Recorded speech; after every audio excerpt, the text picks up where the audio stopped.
Anyway, interesting enough, so the candle lighting, there's actually a mitzvah to have lots of candles. Some people have, this is like a Kabbalistic thing, some people have a custom to have 10 candles lit. Why? Because that represents the Aseret HaDibros. It's the 10 Commandments that HaKadosh Baruch Hu gave us.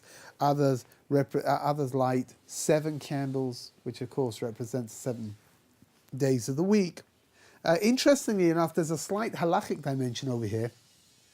We're not so, if a person has a custom to light 7 candles representing the 7 days of the week, he shouldn't do that in a candelabra. Now, I don't know if you've been at people's houses.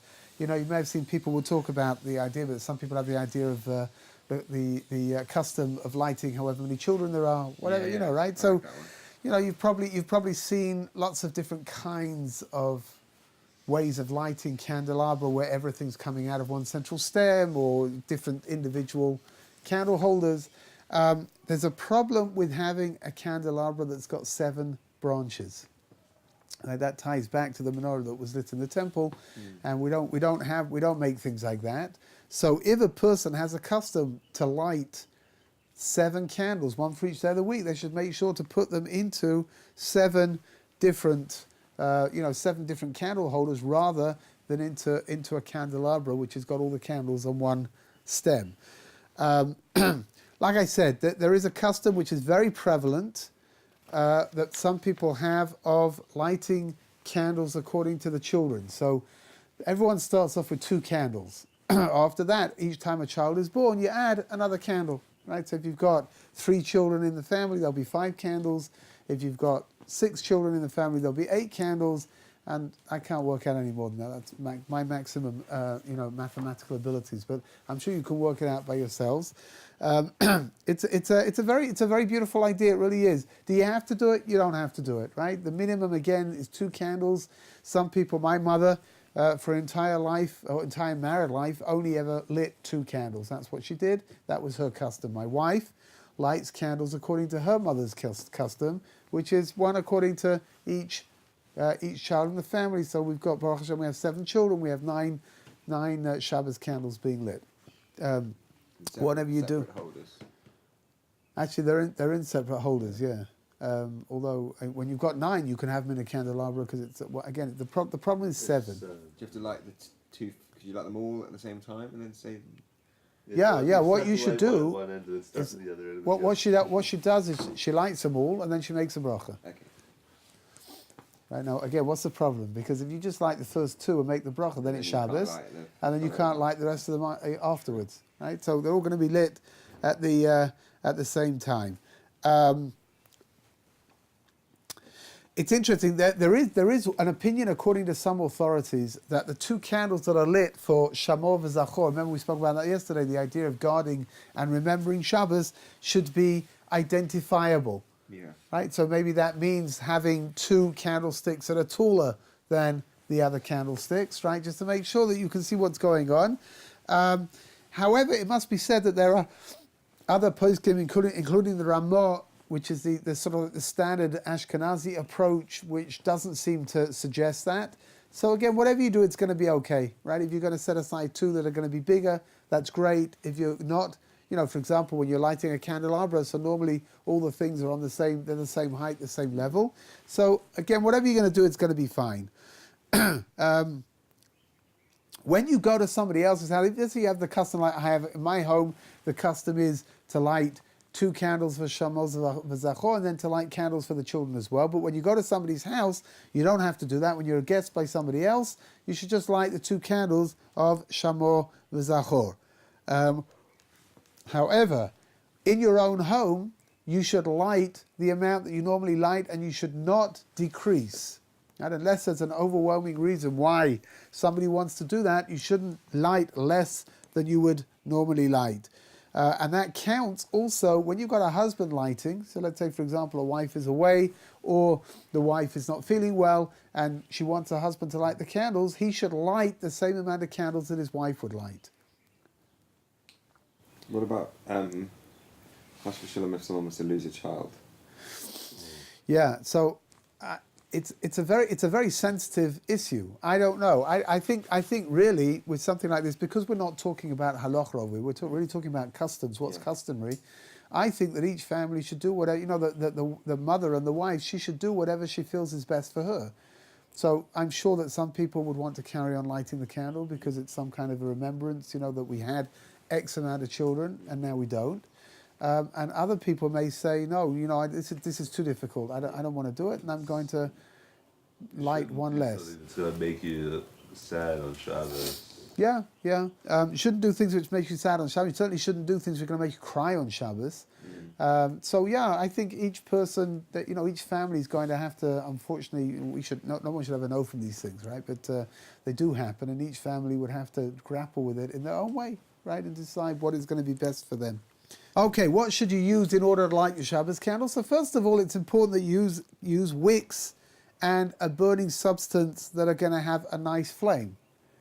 Now this may sound incredibly obvious to you, but I know somebody who used to make his own wicks, and he used to make them out of cotton wool, and he had containers with the oil inside of it. He used to put the cotton wool into the container, and then he set them on fire, and he used to do that for Hanukkah as well. Now, when he was lighting Shabbos candles, so it was just 2 candles, it wasn't so complicated, but with Hanukkah lights, once you've got a whole bunch of these things, you could see that his patience got less and less, and his wicks got bigger and bigger.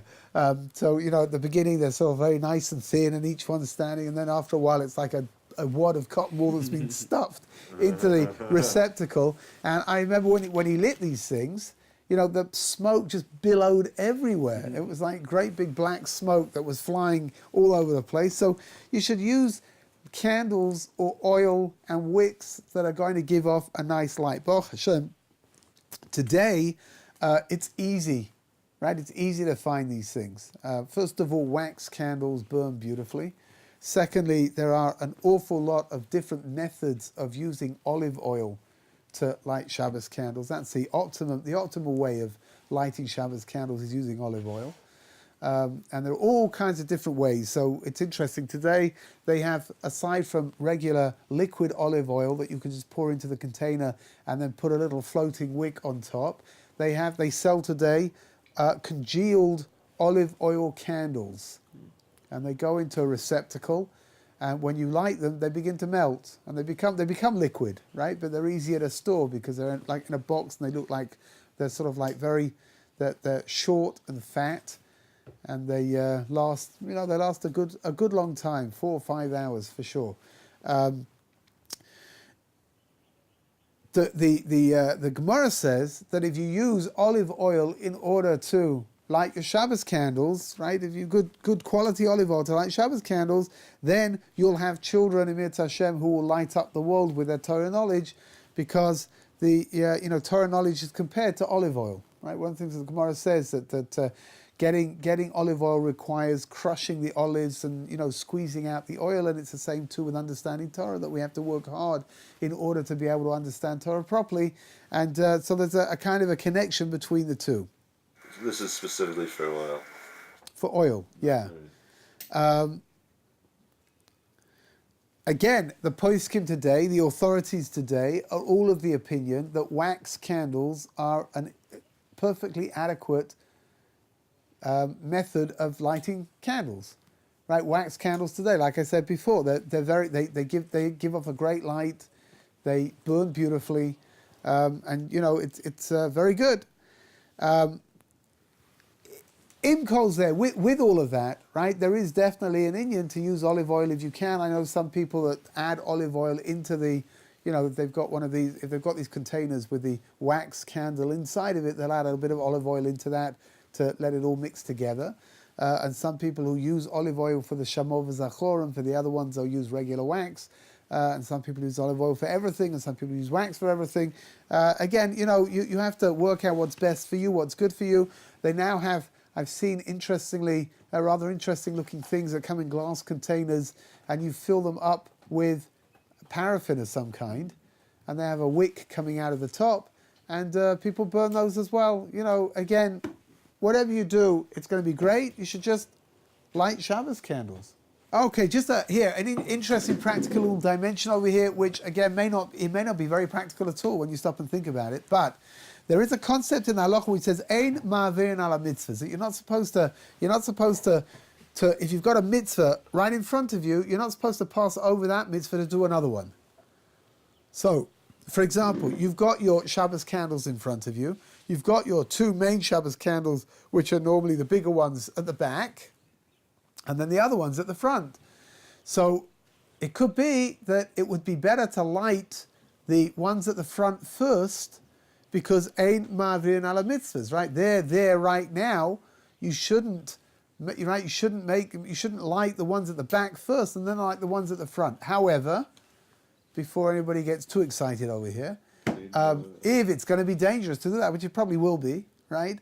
Then it's better to start off at the back and work your way forwards. That goes without saying. Ein ma'avirin al hamitzvot, which means you don't give up on a mitzvah. You got a mitzvah right now, so do the mitzvah that's right there in front of you, and don't go off to find a different mitzvah that's a little bit further away. Just stamazoi. I mean, I guess all of these things that don't need to be said normally need to be said, right? Well, no, it's interesting. So, do the mitzvah in front of you and not the one down the road. Yeah. So, wrap tefillin in the morning if you can, and don't wait for mincha to wrap it. Oh, so that's an interesting. That falls under a different category actually. There's a category in the halacha called zrizin makdimim b'mitzvot, which means that we rush to do mitzvot. So there is a concept inside the halacha of doing things as early as you can. Right, and that's right. We put on tefillin in the morning, rather than wait and put on tefillin in the afternoon, because the first opportunity you've got to be able to put on tefillin, that's when you should do it. Right, so I guess it joins together with this idea of ein ma'avirin ala mitzvot, but it also joins together with the idea of zrizin makdimim b'mitzvahs. Right, that's an important thing. You know, it's interesting. I'll give it, for example. In the Ashkenazi communities, the custom is to make a brit milah in the morning. Right? Why? Because it says, Zrizim makdimim b'mitzvot. You should do the mitzvahs as early as you can. Right? So on the 8th day, this boy now, their little baby, needs to have his bris milah, so you should do it as early as you can. Yeah. Why would it not be done in the evening of the previous day? Because the mitzvah of bris milah has to be done during the day. Otherwise, you're right. Otherwise, it should be done, right? We should do it early, you know, as night falls. We should make the bris milah. There is a custom that when you light the Shabbos candle, you should give a little bit of money to tzedakah. Right? So some people you'll see, if you go around to people's houses, you may not have paid any attention, but when you start paying attention now, maybe you'll see that next to the Shabbos candles, there'll be like a little tzedakah box, or maybe a little like a little bowl that's got some coins in it. And it's a very nice mitzvah to have. The timing on that has to be precise. For sure. Which means that you've got to put the money in first before you make the bracha. That's for sure, right? Well, you don't have to if you're lighting. Only the woman has to. Oh. Good. Okay. There is a Kabbalistic concept which is brought down by the Arizal, that giving charity, when you give charity, it's good to give 3 coins.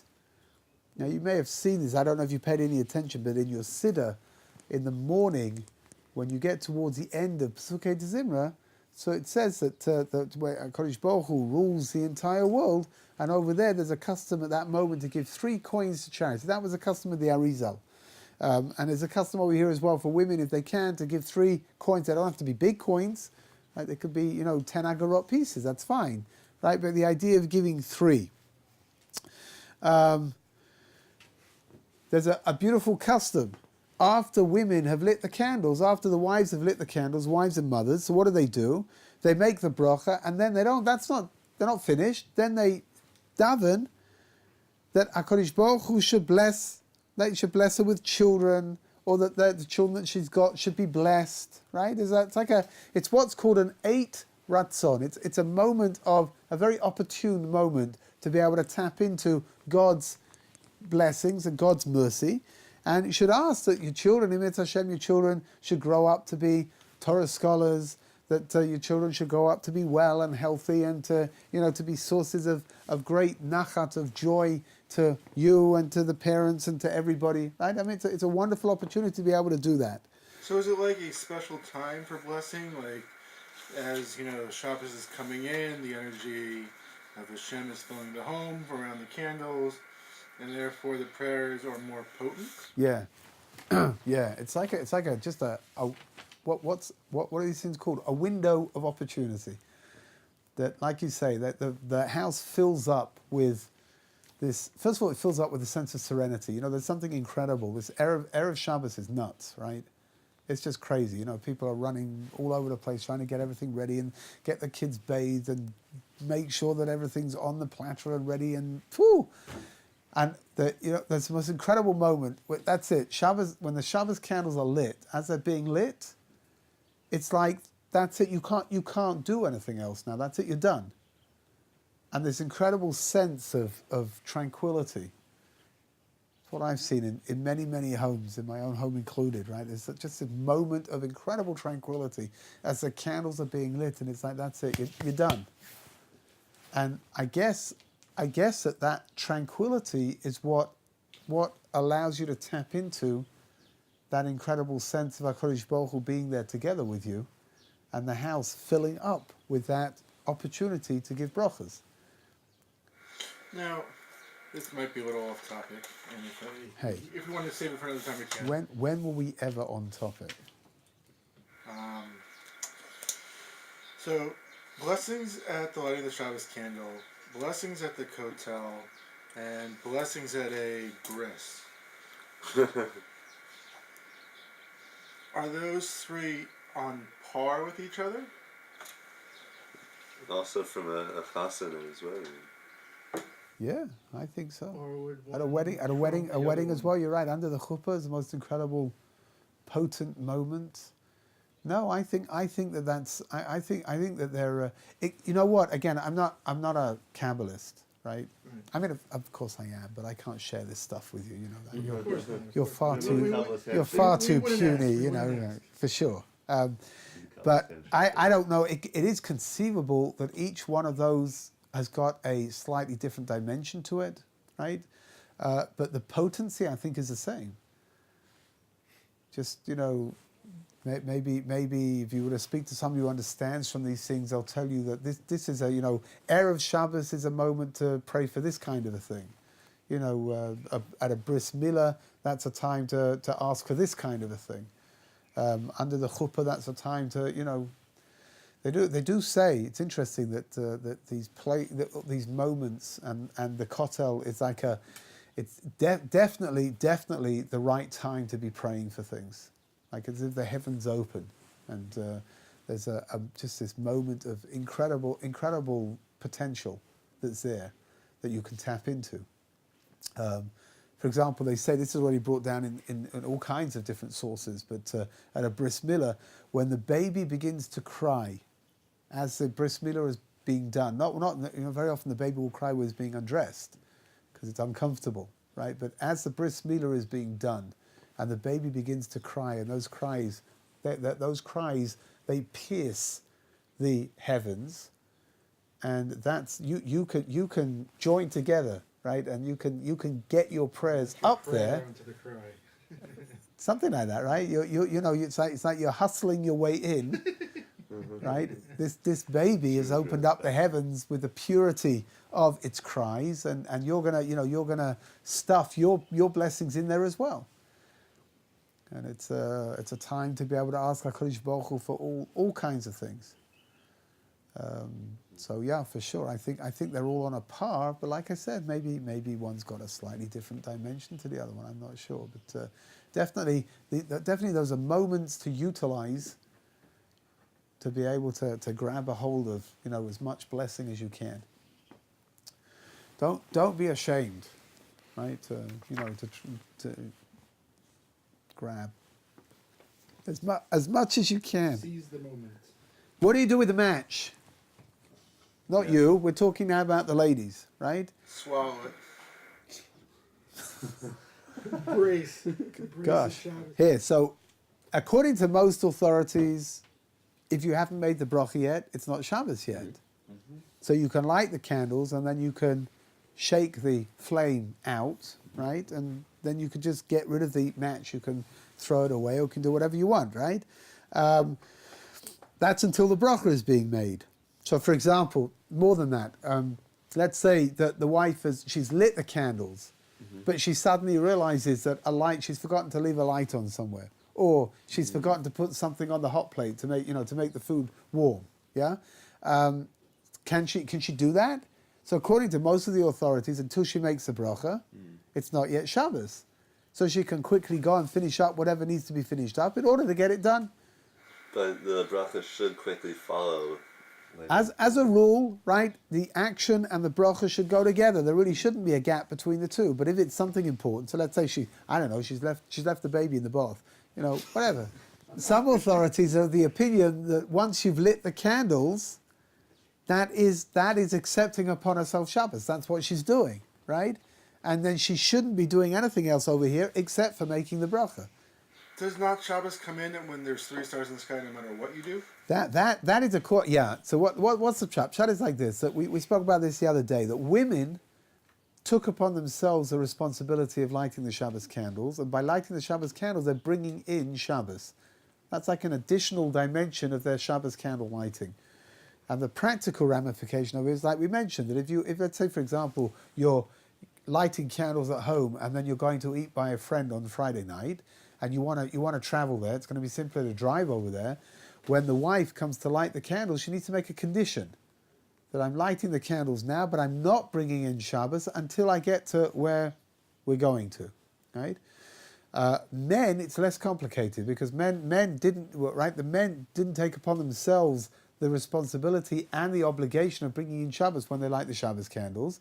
And that means that if a man is lighting Shabbos candles, he can light Shabbos candles, finish up whatever needs to be done, and Shabbos is going to come in during Kabbalat Shabbat. Right? Now, it's going to come in, come what may, it's going to come in, right? There's nothing that can be done to stop that, but, just various moments. So for the women, they're bringing in Shabbos in a little bit earlier.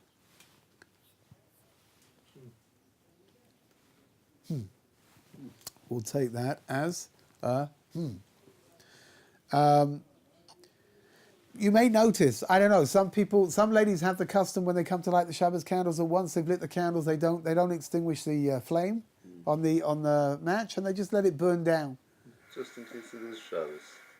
Whatever, yeah.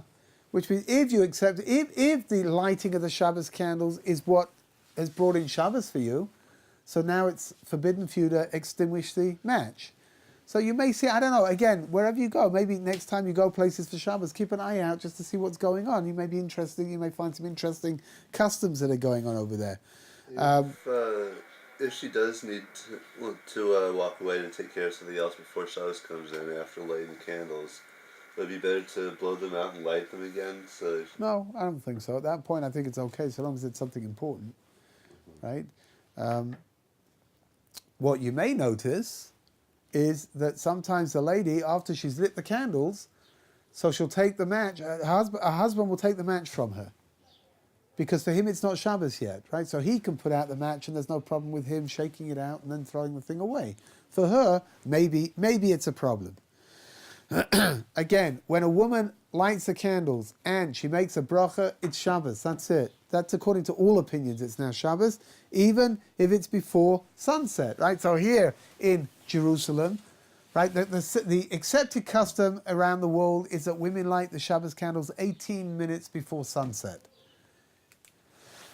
Here in Jerusalem, they're lit 40 minutes before sunset, right? Because Jerusalem is the holiest city in the world, so there's an added, they added extra time for lighting the Shabbos candles. Now there are a few other places where they do that as well. If my memory serves me correct, in Tzfat, they also light Shabbos candles 40 minutes before sunset because Tzfat is like one of the spiritual centers of the world. They also light in Petach Tikva 40 minutes before Shabbos. The reason for that is because the original people who settled in Petach Tikva came from Yerushalayim and they brought the Jerusalem customs together with them. So I'm just telling you, right, even though here in Yerushalayim it's accepted by everybody that we light Shabbos candles 40 minutes before sunset. Nevertheless, you may find yourself in another place around Israel where they do that as well. It's fine, absolutely fine. Now, you need to know something very important over here with regards to candle lighting and times. The outside of Yerushalayim, you light 18 minutes before sunset. When does Shabbos come in? With sunset, which is the 18 minutes is like a buffer period to make sure that no one's going to transgress. You understand? Let's say, for example, Shabbos comes in at exactly 5 o'clock. Sunset is exactly 5 o'clock, and if somebody lights their candles at 5 o'clock and 1 second, they've transgressed Shabbos, right? They've transgressed it. It's an Issa D'Oraita. We're talking about a real serious Torah prohibition, right? So what do? The rabbis introduce the idea of lighting candles earlier, 18 minutes before, to make sure. So what happens now? Sunset is at 5 o'clock and candle lighting time is at 18 minutes to 5. If, from all the balagan of Erev Shabbos, the wife lights the candles at 4:45, for example, that's okay.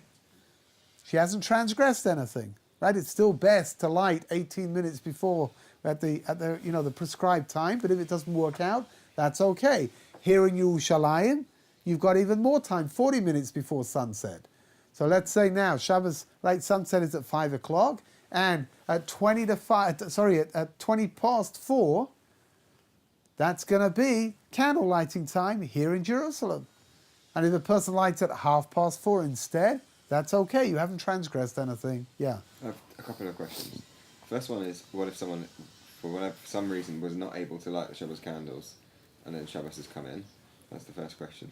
The second question is, at home over the last few months, they began, in the community I lived in, they began to do an early, during the summer, they created this early candle lighting. So when is it okay to light before the 18 minutes? Okay, let's have a look. First of all, question number one. What happens if somebody reaches sunset and they haven't lit the Shabbos candles? They shouldn't light them. Right? It's better not to have Shabbos candles on Shabbos if it means having to light them after the sun has set. Right? It's very important to keep that in mind. Shabbos overrides everything, which means even though it's nice to have the Shabbos candles there is a concept in the halacha that if somebody forgets to light Shabbos candles, then the next Shabbos they should light an extra candle, and they should keep doing that every Shabbos afterwards. They should light an extra candle. However, you should know that sometimes that might make it even more difficult for the person who's lighting candles. So if it's going to be an enormous burden, you don't have to do it. I missed a whole year. Yeah. If it's going to be a burden, if it's going to cause more problems, then it's better not to do it. You should just carry on lighting Shabbos candles as regular. But if a person forgets and they should add another candle in, just to remind themselves that they should have been a little bit more careful. That's right. But again, not to light Shabbos candles after sunset. What do you do about bringing in Shabbos early? Now, in most Western countries, right, when Shabbos in the summer, Shabbos comes in late. So, for example, in London, it can come in at 9:30 at night, right? It can get that can be, sunset can be at 9:30 at night in the middle of the summer. That's very late. And all communities, with the exception of Chabad, all communities that I know of in England, all bring in Shabbos early during the summer. What does it mean to bring in Shabbos early? So you need to understand, the day is split up into different sections. So we've got the morning and we've got the afternoon. That's the basic 2 dimensions of the daylight hours. But there's also in the afternoon something called Plag Amincha. Plag Amincha is 2/3 of the way into the afternoon. So far, so good. From Plag Amincha onwards, you can now bring in Shabbat. That means, now again, you know what, a word of introduction. How are hours defined halachically? So hours are not 60-minute blocks, but rather hours are defined by taking the amount of daylight and dividing it by 12.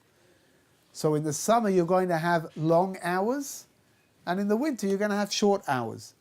Right? So for example, you could have in the summer over here, hours could be, an hour could be 72 minutes long at the peak of the summer. In the winter, it could be 50 minutes long. In England, it becomes more extreme, right? Because you've got much longer summer days, right? And it gets dark in the middle of the summer. When the days are the longest, it's going to get dark in London at 10:30 at night, right? Shabbos will go out at 10:30 at night. That's pretty late already. The further north you get, the more extreme things become. So, for example, in Gateshead, which is in northern England, Shabbos goes out at 11:45. When it goes out at 10:30 in London, it's going out at 11:45 in Gateshead. There are places, once you go into Northern Europe, there are places where it becomes even more extreme until you get to places, for example, in Norway, which is called the land of the midnight sun, where the sun doesn't set at all. That's a little bit complicated. That's not for now. We can talk about how you're supposed to deal with your days when you've got a situation like that. But the bottom line is like this. Plaga Mincha is always going to be moving, because what are you doing? You're taking the amount of daylight on every single day and dividing it by 12. Now, it's true, the difference between today and tomorrow is not going to be very extreme. It may be a minute here and there. But when you start doing it by the week, especially when you're in a place like England, where the differences are very marked week by week, you can have a 20-minute difference between when the sun sets this week to when the sun sets next week, right? So then Plaga Mincha is going to be moving. Every week it's going to be moving along. That means like this, that when I was a kid growing up, the communities that brought in Shabbos early, it was always at 8 o'clock. Since then, I've noticed an interesting trend, which makes perfect sense, because 8 o'clock can also be pretty late, because you've got a shul, and by the time you come back, it's going to be late. The kids are cranky, right? Although the kids will be cranky anyway. Whatever.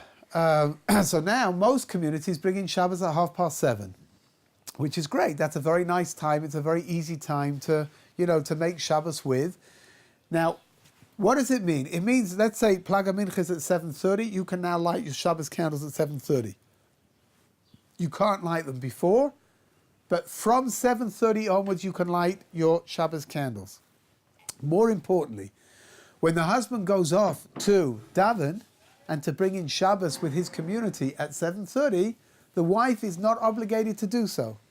Which means if she wants to carry on working inside of the house and finish up bits and pieces and light her Shabbos candles a little bit later on, she can do that. That's absolutely fine. Because it's from Plaga Mincha onwards. Now, interestingly enough, in England, in London anyway, there are 3 Shabboses in the year in the middle of the summer where 7:30 is a little bit too early. And Plaga Mincha is normally hovering around 20 to 8, so you need to take that into account as well, right? No, because everything's on it. It's on a sliding scale. That it is. It's just such an extreme, and it's funny. For sure. Again, the differences between summer and winter with regards to daylight are enormous, absolutely enormous. Also, when you change the clocks, so things become even more extreme, right? So, Mitzvah Hashem, this Motzei Shabbos, are changing the clocks, and everything's going to go back an hour, and then all of a sudden, everything is going to be, so instead of Shabbos coming in at 5:30, it's going to come in at 4:30. Another question. That was like a big, Yeah. Sorry, I'm asking so many questions, but we went on a Shabbaton weekend in Somerset a few months ago. Oh, yeah? And we were on the coach leaving from Golders Green. We left at like 4:15, and we got stuck in terrible traffic. In fact, the coach driver took a wrong turning. We ended up in Wales. This is a true story. They say yeah, Wales is very, very pretty as well, So isn't we it? had to turn around and go back. Anyway, I was like the madrich on the coach, and I was liaising with the rabbis who were already at the house they'd hired. Good. And they said it was looking likely that our coach would be arriving Hit sunset. after Shabbos. Yeah. And they were frantically like phoning around different rabbis, and then they told me that they managed to get hold of a rabbi in LA who told them that there was some leniency that enabled us to accept Shabbos later. But you can't go shopping around for a decision. Oh, hold on a second. It was in the summer? Yes. Were you going to be travelling after the time that everyone brings in Shabbos or after sunset? After the time that on our Shabbos app it said So light what? candles. Half past Candle 7? lighting time. 7:30. No, it was the. No, it would have been the time that Shabbos came in. It would have been sunset. Sunset. You're talking about sunset. And when we arrived, it was kind of twilight hours. Like it was. Well, you're lucky. You're lucky they didn't phone me, Yeah. because I would have told them that what needs to be done in those situations is that the bus needs to get as close as it can get to where you are before sunset, and then just before sunset falls, you should all get off the bus and walk. Even don't take anything with you. Leave everything on the bus. Let the bus driver take the bus to where it's going to. Let him. I guess he'll have to be paid a little bit more, but get him to unload the bus and to get everything off of it. And all the people would need to walk to wherever you're going to. See, I'm not convinced because the people on the bus were not Shomer Shabbos. So I mean, at that point, I wasn't Shomer Shabbos, and there was no one on that bus that. I mean, there were people who were aspiring to keep Shabbos, but there was no one who was strictly Shomer Shabbos. Right. And I was wondering whether it was a kind of leniency for the sake of kiruv kind of attitude, but I'm not entirely sure. Well, I don't know. We need to speak to the person in LA to find out exactly what he was basing his ruling upon. But it's a very innovative ruling, that's for sure. It could be that he's working on the premise that nobody's doing anything. You're on the bus driver's driving. No one's actively doing anything on that bus. And then when you get to your destination, is there room for leniency? Again, I would have said no.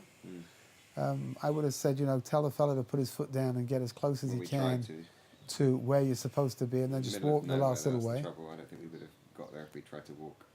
We were in backcountry. Well, actually, you know what? The middle of nowhere because of distance or because not knowing the way? Both. We were in the middle of the countryside. Yeah, I don't know. I mean, you could. I mean, I guess you could ask the bus to drive along with you. If it was a problem of, if it's just a case of walking for half an hour to get to where you need to get to, and just not knowing the way, so follow the bus. Tell him to drive slowly, and you can all just walk along together with the bus. Seeing that you're on the bus, you're an accomplice to combustion. Carbon footprints, huh? Combustion. Leaving a carbon footprint on Shabbos is a malacha. Well, that's the problem with being in a car is because of combustion. I mean, again, If it ran by magnetics, then you're not doing anything. You're not breaking Shabbos. if you're on the bus already, right, before Shabbos came in, and you're not doing anything, a non-Jew is driving the bus, right, and you're not doing anything. So what combustion are you doing? Well, that's what I'm asking. And then at that point, you can be a machmir and still stay on the bus. Yeah. So I'm a little. Because I'm not. then where are you breaking Shabbos if you're not doing anything? You were on the bus before it came in. Yeah, so I tell you, there are various halachic dimensions over here. One of them is something called Tchum Shabbos, which is being outside of a specific area before Shabbos comes in and moving into the Tchum Shabbos. That could be one problem. Another problem could be getting off the bus, which is it's one thing to be on the bus. A bus may be considered to be its own reshut, its own, how do you say reshut? Domain, thank you. Maybe the bus is considered to be its own domain, right? There's a problem with getting out of that domain into another domain on Shabbos if there's no Eruv over there to let you get out from one to the other. I mean, I can think of I can think of a few issues over here that would need to be ironed out. Maybe the simplest thing is to say they phoned a rabbi in LA and he said, "Well, it's not Shabbos here yet," so I was suspicious of the reasoning at the time, and I wonder whether it was like they didn't have it. I don't know whether, yeah. Because being on a bus is the equivalent, if it's its own area, it's the equivalent of being in a house. And if you're an accomplice to combustion of the engine, then you'd also be accomplice to your lights turning on and off by using an electric switch. Yeah, but over here again, what's the chat? You're not. It's as if you've got a non-Jewish maid who comes into the room and puts on the light. And she's allowed to. Yeah. So again, I think the combustion is. I don't think you need to be concerned about the combustion over here. If you're not driving the bus, you're just on the bus. You can get into a car where the lights don't turn on and have somebody else start it up and drive you. So you can have a driver then on Shabbos. Before Shabbos, you can't do this on Shabbos. That's for sure not. Because first of all, What are you doing? in general, there's a halacha which says that it's forbidden for a non-Jew to do something specifically for you, which is forbidden for you to do.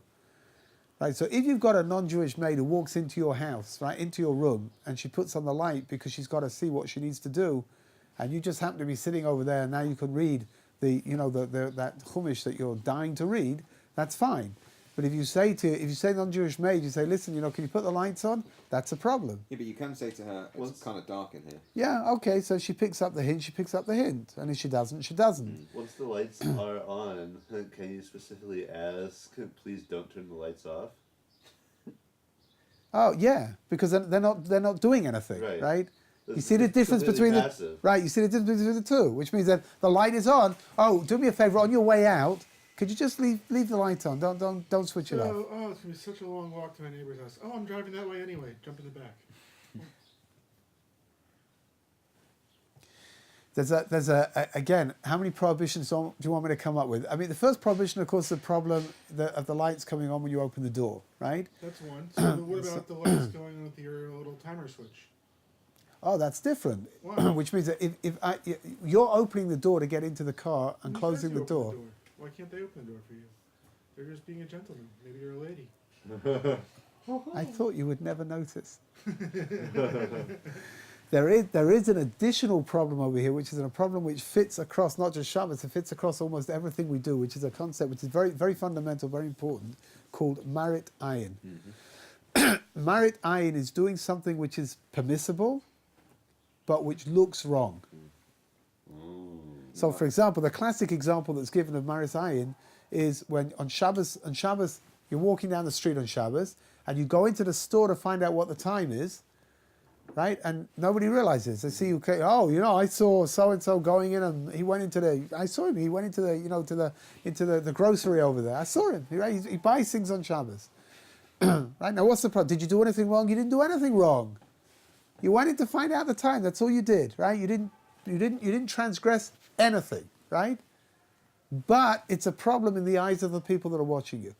And before you say, but they should be judging me favorably. Oh, but yes. They should be judging you favourably. So before you say, they should be judging me favorably, you're right, of course they should. But most people don't, right? Which means that you've got to be careful what you do. Also, is it not that it might confuse someone that's like just learning to keep Yes, Shabbos? yeah. And they might think, it's okay to go to shops on Shabbos. Yeah. But then so basically, if you have a driverless car, you're not breaking Shabbos. If you have the problem with a driverless car is, although I see it as being less problematic Shabbos-wise, but the problem with a driverless car is that you get in and you say to the car, take me to shul. No, you programmed it before you got into shul, before Shabbos came. Before Shabbos. Just like you programmed your little timer on the Oh, so it's going anyway, regardless of whether you're in there or not. Your car is going to shul. You programmed it to go to shul. But that's great. So send the car to shul instead of you, and you can stay in bed. But then you're not breaking Shabbos by doing that, technically. You know what? I don't know. It needs to be looked at. This is all brand new technology, right? Right. But it definitely needs to be looked at. It's a fascinating idea. What happens? Here, let's say when driverless cars become the norm. Mm-hmm. So maybe we don't have an Indian of Marit Ayin anymore, right? Because everybody knows it is a driverless car. Right now, it might still be a problem because you're getting in the car. No one's looking to see if you got a driver, you don't have a driver. They just see you in the car. No, modern phones, there's no combustion, everything's transistorized, but everyone agrees that you can't use it, although I've heard that's not necessarily for the same reason. And one of the reasons given is that you're making your phone do work for you, and it's a modern animal. Yeah, I don't know.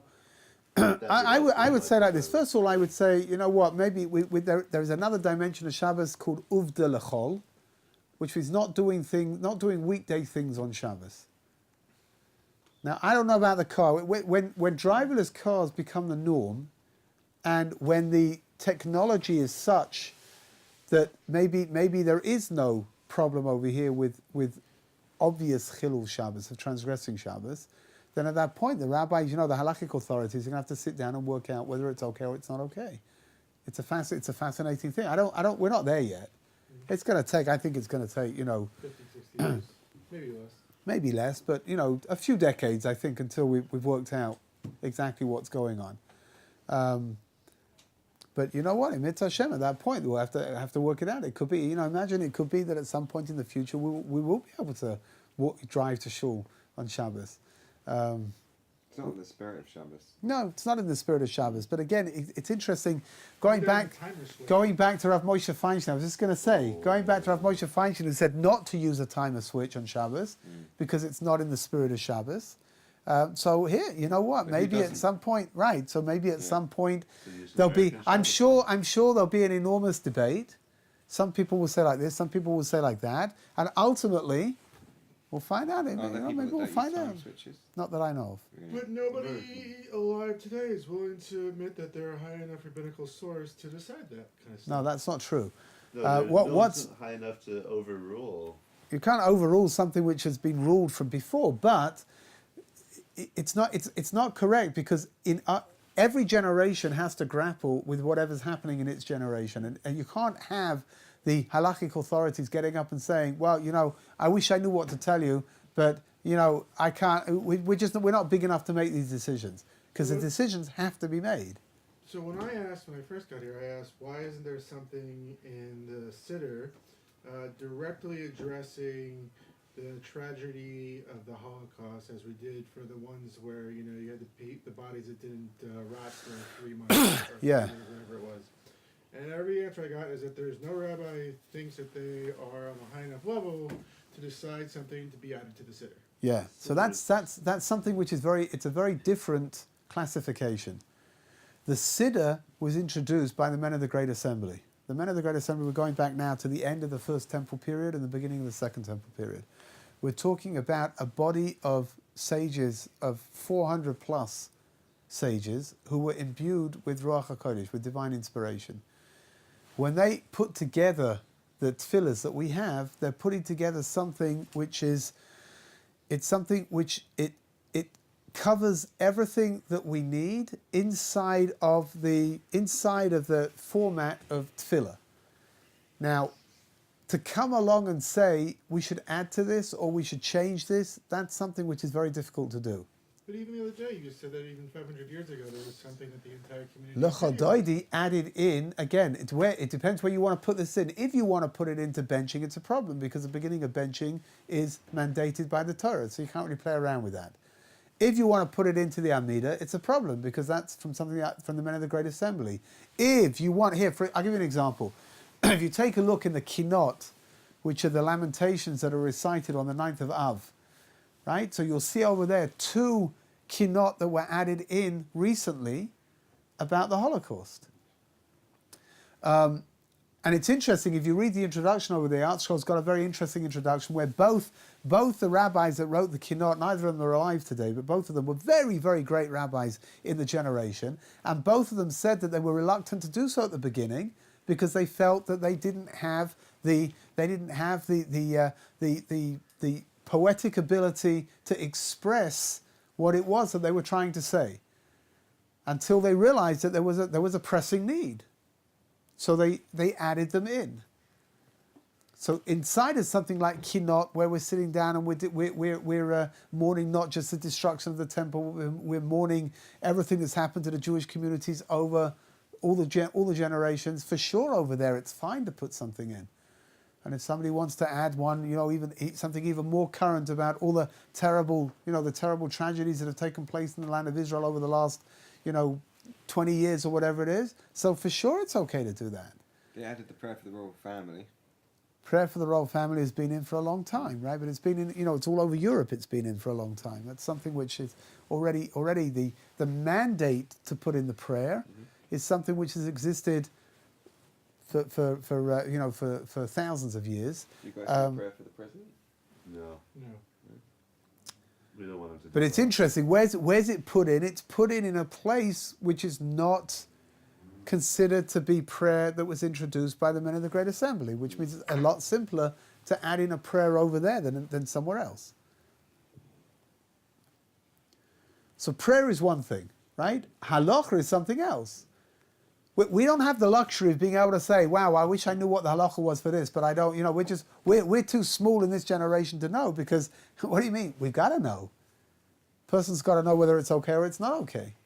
And that's why when we get to it, whenever it is, in however many years, however many decades it is, the halakhic authorities are going to have to sit down and work out what is the halakhic definition of a driverless car.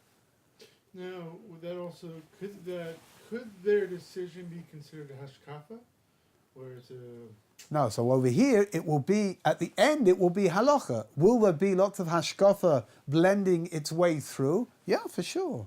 What's hashkafa? Hashkafa is like a world view. What do you call it? Well chang chung gong gong. How do you say that? Oh, that. What? Yeah. There's What has happened? some incredible word in German that for hashkafa, well town chung, something like that. Chinese.